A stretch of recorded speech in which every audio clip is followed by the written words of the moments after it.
এই পুণ্যভূমিতে শুয়ে আছেন আল্লামা আব্দুল লতিফ সাহেব ফুলতুলি রাহিমাহুল্লাহ, ঠিক কিনা বলেন?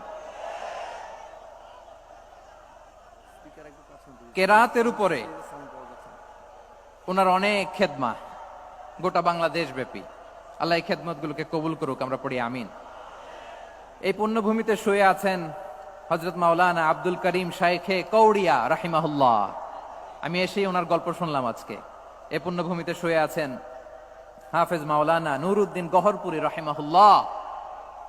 এরকম অনেক নাম না জানা আল্লাহর ওয়ালিরা, সাধকরা, ওলামায়ে হযরত এই পুণ্যভূমিতে শুয়ে আছে এই সিলেটে।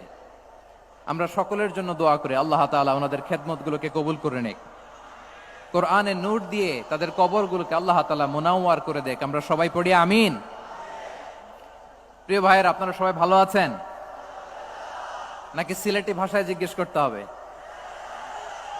আপনারা খিতা কররা বালানি জিয়?